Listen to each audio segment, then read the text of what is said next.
मित्रों नमस्कार। मैं आज के वीडियो में सुप्रीम कोर्ट से एक बात स्पष्ट कहना चाहता हूँ कि पुलिस वाले भी इंसान हैं, मार खाने के लिए नहीं हैं। उनके ऊपर सुरक्षा की जिम्मेदारी है। अगर वही सुरक्षित नहीं रहेंगे तो फिर क्या होगा। आज सुप्रीम कोर्ट में जंतर मंतर पर हुए कथित छात्रों पर लाठीचार्ज को लेके सुनवाई हुई थी। उसमें चीफ जस्टिस सूर्यकांत जी ने कुछ बातें बोली हैं, वो मैं आपको पढ़ के सुनाता हूँ, आप ध्यान से सुनिए। Right to protest, peaceful protest, lawful protest is absolutely guaranteed under the constitutional scheme so long as there is a peaceful agitation. Merely because there is agitation there cannot be excesses. आगे कहा, there should be a protocol in place. If they want to agitate on an issue, they should be provided with proper space. There should be no restriction or impediment in that. But ये ध्यान से सुनने वाली बात है। But if there is someone else, some antisocial element, or somebody has done anything wrong, that can be taken care of. ये बात समझ में आ गई आपकी कि अगर कोई एंटी सोशल एलिमेंट्स घुस गए तो उनको टेकन केयर किया जा सकता है। कैसे? आपको याद होगा किसान आंदोलन भी शांतिपूर्ण आंदोलन के तरह से बनाया गया था, रचाया गया था। शांतिपूर्ण आंदोलन के नाम पे चला था। कितनी शांति रही ये दुनिया ने देखा। दुनिया भर से उन्होंने पता नहीं कौन कौन से नग्न कलाकार से उन्होंने बुला के वहाँ पर डांस कराया था। 26 जनवरी 2021 को कथित किसानों ने ट्रैक्टर मार्च निकाला दिल्ली के लिए। दिल्ली पुलिस के कमिश्नर ने, चीफ जस्टिस थे जस्टिस बोबडे, उनसे विनती की कि आप कल के मार्च को, एक दिन पहले की बात है, 26 जनवरी के मार्च को रोक दीजिए क्योंकि इसमें भारी हिंसा होने की संभावना है। जानते हैं शरद बोबडे जी ने क्या कहा? टका सा जवाब दिया, लॉ एंड ऑर्डर संभालना आपकी जिम्मेदारी है। और भीषण दंगा हुआ। लाल किले पर तिरंगे का अपमान किया गया, जिसके लिए मेरी नज़र में केवल और केवल शरद बोबडे जी जिम्मेदार थे। अगर वो उस दिन प्रोटेस्ट को रोक देते तो वो काला दिन नहीं देखना पड़ता देश को। आप कथित छात्रों पर, आज की तारीख में बता रहा हूँ, आप कथित छात्रों पर पुलिस की जातियों को ध्यान देने से पहले एक बात समझने की जरूर कोशिश करें कि पुलिस हुड़दंगियों से पिटने के लिए नहीं बनी है। पुलिस वाले भी इंसान हैं, ये बात समझनी चाहिए। और उनके भी परिवार हैं। छात्रों के एजिटेशन के नाम पर पुलिस वालों पर हमला किया जाए, पथराव किया जाए और उनकी लिंचिंग की कोशिश की जाए जो की गई थी। ये आप ज़रा वीडियोस जो वो दिखाएंगे, उनके अलावा जो वीडियोस बाज़ार में हैं वो देखिए, आप वो देखने की कोशिश कीजिए। आपको पता चलेगा उन लोगों ने, जो कथित छात्र हैं, उन्होंने क्या किया था। आप कैसे मान सकते हैं कि छात्रों के नाम पे प्रोटेस्ट में अपराधी शामिल नहीं हो सकते? आप कहते हैं कि if there is someone else, some anti social element और somebody has done anything wrong, that of course can be taken care of. मगर यह भी तो बताइए कि वो टेकन केयर ऑफ कैसे हुआ? बिना लठ बजाए हुआ? वो तो पुलिस के ऊपर ऐसे हमले किए उन लोगों ने, पत्थर से सर फोड़ दिए, 100 पुलिस वाले घायल हुए। उनको टेकन केयर कैसे करेंगे? अब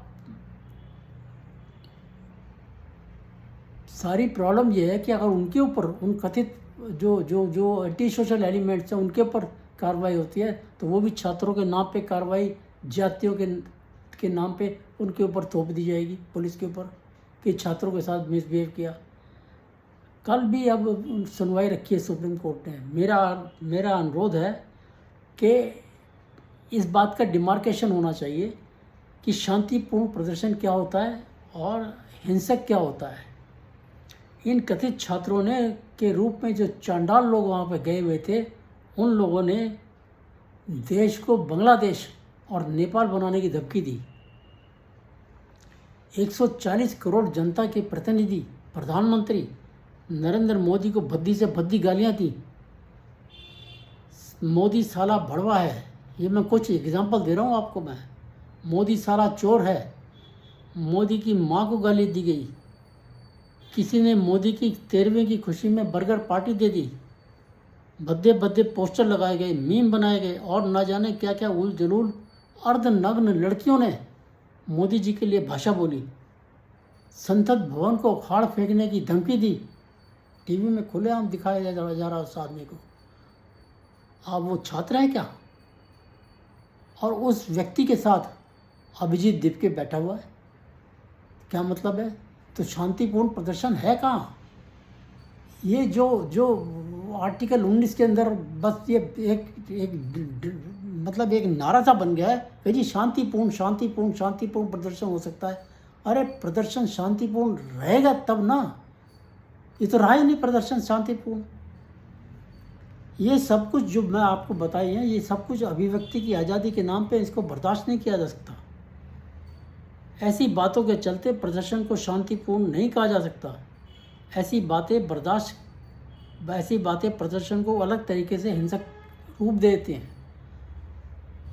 सुप्रीम कोर्ट में अगर कोई जूता फेंकने की कोशिश करे या फाइल उछाल के फेंकने की कोशिश करे, वो तो आपसे बर्दाश्त नहीं होता। तो एक प्रधानमंत्री को इस तरह से गालियाँ दी जाए, देश के टुकड़े करने की धमकी दी जाए, वो कैसे बर्दाश्त होगा? कोई कर सकता है इसको बर्दाश्त? बिल्कुल नहीं करेगा, करना भी नहीं चाहिए। लेकिन फिर भी पुलिस का संयम देखिए कि उन्होंने मार खाई, लेकिन फिर भी पुलिस ने जाती नहीं की उनके ऊपर। आपको याद होगा 2020 के दिल्ली दंगों में 53 लोग मारे गए थे, उसमें कई तो पुलिस वाले थे। पुलिस वालों ने वहाँ भी गोली नहीं चलाई। इनका लक्ष्य यही था छात्रों का कि किसी तरह पुलिस गोली चला दे और मोदी बदनाम हो जाए बस। तो ये तो इस प्रदर्शन को तो आप शांतिपूर्ण कह ही नहीं सकते। मुझे बस इतना कहना है कि पुलिस वालों को भी इंसान समझें। चीफ जस्टिस साहब इस बात को अपने बाकी जजेस को भी बताइए, उनको भी इंसान समझे और कथित छात्रों की भावनाओं में मत बह जाइए। उनमें नीट से प्रभावित छात्र तो थे ही नहीं। और जो भी कथित छात्र वहाँ पे थे, कोई 15 साल का था, 16 साल का था, 18 साल का था, 20 साल, जिसने अभी हायर सेकेंडरी पास नहीं की होगी, 10+2 पास नहीं किया होगा, वो वहाँ पे गाली गलौज कर रहे थे। फैशन शो बना रखा था वहाँ पर। उनमें किसी को भी, इतने लोगों के इंटरव्यू देखे मैंने, किसी को भी नीट और सीबीएसई का फुल फॉर्म में नहीं पता था। मेरा कहना यह है, आप भी शायद इस चीज़ से एग्री करेंगे कि हिंसा करना और अपने लोगों को हिंसा के लिए उकसाना, ये दोनों एक ही बातें हैं। तो ये प्रदर्शन, खुद तो हिंसा की इन लोगों ने, अपने लोगों को हिंसा के लिए भड़काया भी। तो ये पूरी तरह से हिंसक प्रदर्शन था और इसके लिए कोई इनके खिलाफ इनके लिए कोई हमदर्दी जताने की कोई आवश्यकता नहीं है। इन लोगों ने अपराध किया है और ये डिमांड कर रहे हैं कि जी छात्रों के ऊपर जो FIR है वो वापस ले ली जाए। और छात्रों के नाम पे जो गुंडे वहाँ पे जो क्रिमिनल बैकग्राउंड के लोग थे, 215 तो पुलिस ने आइडेंटिफाई किए हैं। 2500 और अपराधी वहाँ पे शामिल थे, वो आइडेंटिफाई किए। क्या उनके भी FIR वापस ले ली जाएंगी? और ये धमकी दे रहे हैं कि हम दोबारा रजिस्ट्रेशन करेंगे। ये कहाँ का तरीका हुआ? मैं आपको एक बात और पुरानी याद दिलाता हूँ। इरोम शर्मिला मणिपुर में 2000 से लेके 2016 तक असली अनशन पे बैठी रही। उन्होंने एक दाना नहीं खाया, लेकिन फिर भी जीवित रही। लेकिन उसके अनशन में कोई हिंसा नहीं हुई। आपने कभी उसका स्वतः संज्ञान नहीं लिया। लेकिन मणिपुर में जो अभी हिंसा हुई, चंद्रचूड़ जी पीछे पड़ गए। हम संज्ञान लेंगे, सरकार कुछ नहीं करेगी तो हम करेंगे। और विपक्षी ठोक ठोक के बोलता रहा, मोदी मणिपुर क्यों नहीं जा रहे हैं, मोदी मणिपुर क्यों नहीं जा रहे, क्योंकि उन्हें पता था वहाँ पे उन्होंने जाल बुन रखा है मोदी हत्या करने का। सुप्रीम कोर्ट ने कभी हीरोम शर्मिला का चिंता नहीं की, जैसी चिंता सोनम वांगचुक के लिए की। हाई कोर्ट लग गया जी पीछे, उसकी केयर करो, उसको अस्पताल में भर्ती कराओ, ये करो वो करो वो करो, तब क्यों नहीं किया गया था। मैं फिर कहता हूँ, चीफ जस्टिस साहब पुलिस वालों को इंसान समझें। उनके वो मार खाने के लिए नहीं बने हैं, बड़ी सिंपल सी बात ये है। और फिर भी वो मार खाते रहे हैं और पूरे संयम से काम लिया है। लेकिन ये जो छात्र हैं, इन लोगों ने कोई संयम से काम नहीं लिया। बस मुझे इतना ही कहना है। मैं उम्मीद करता हूँ कल की सुनवाई में आप इन बातों पे ज़रूर ध्यान देंगे। नमस्कार।